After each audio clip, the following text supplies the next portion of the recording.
Hi everyone, this is Michael Velez. I'm here to share with you my colleague to colleague video.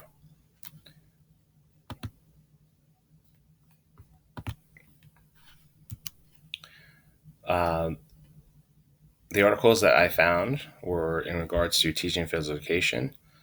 So my first source was titled "Potential Lesson Study in Primary Physical Education."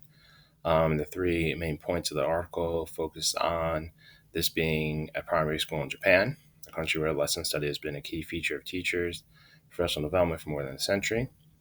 It dealt with working with 30 teachers over a 3 year period. The findings highlight how the long term collaborative and situated nature of lesson study experience helped create a positive context for teachers' professional development, physical education. Specifically, the findings reveal that shared planning, observation, reflection experience over time help the teachers develop a more positive and detailed view of physical education.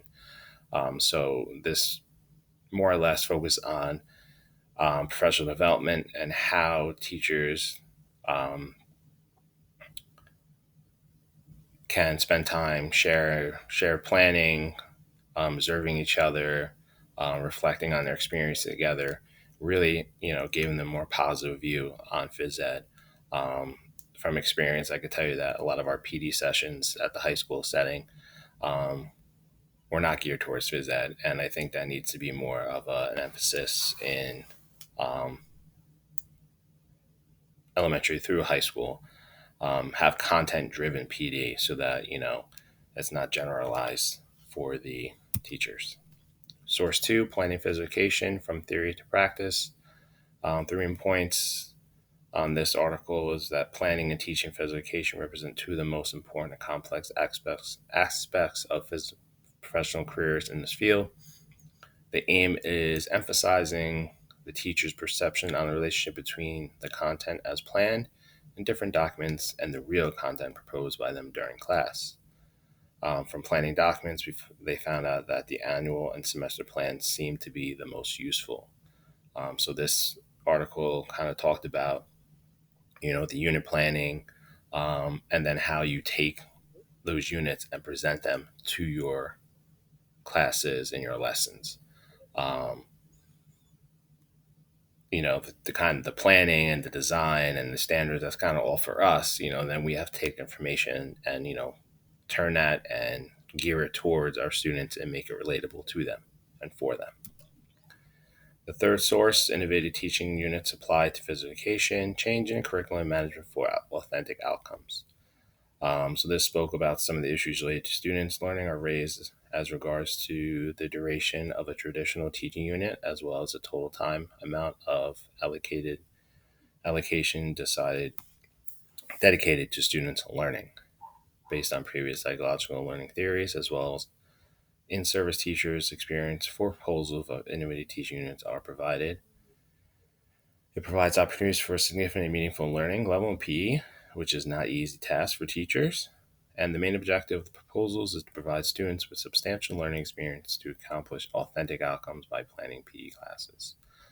So again, this article is more about the authentic outcomes um, with innovating units, making sure that units are not too long and drawn out, short and concise, and then turn all that information into authentic outcomes and relatable to our students.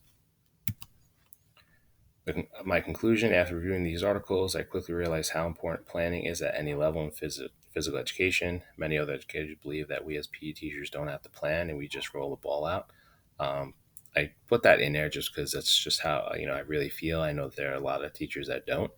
My wife and I were both phys ed teachers, so we strongly believe that teaching is teaching. We're not just sitting there and letting the kids play. We're teaching them how to do things, how to move, how to control their bodies, and you need to plan for that. That's not just something that you can just stand there and be like, okay, let's go and do this.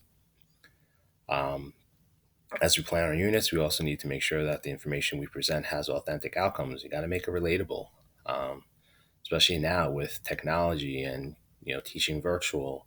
Um, Not everyone wants to go outside and throw a ball around. Not everyone wants to learn how to kick a ball, shoot a ball, things like that. So we have to find ways to make it relatable so they can still grasp those concepts.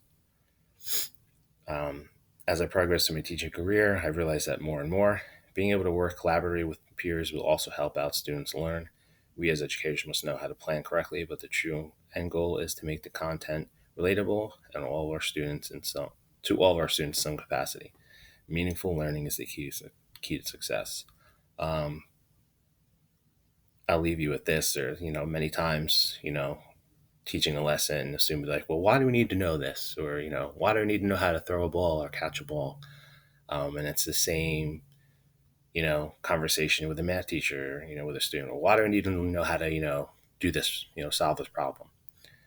We have to make it relatable to them. We have to give them experience in situations. And a lot of times, in phys ed, I'll use, well, you have a younger brother, you have a sister, you have a niece, a nephew. What happens if one day they come to you and say, can we have a catch? And you're like, I don't know how to. When you want to know how to, you might not be the best at it, but you want to know, how to do these things and at least be able to, help in the learning of another student or a family member. Hope you like my video. I'm looking forward to seeing some of your comments, and I'll see you soon. Thank you.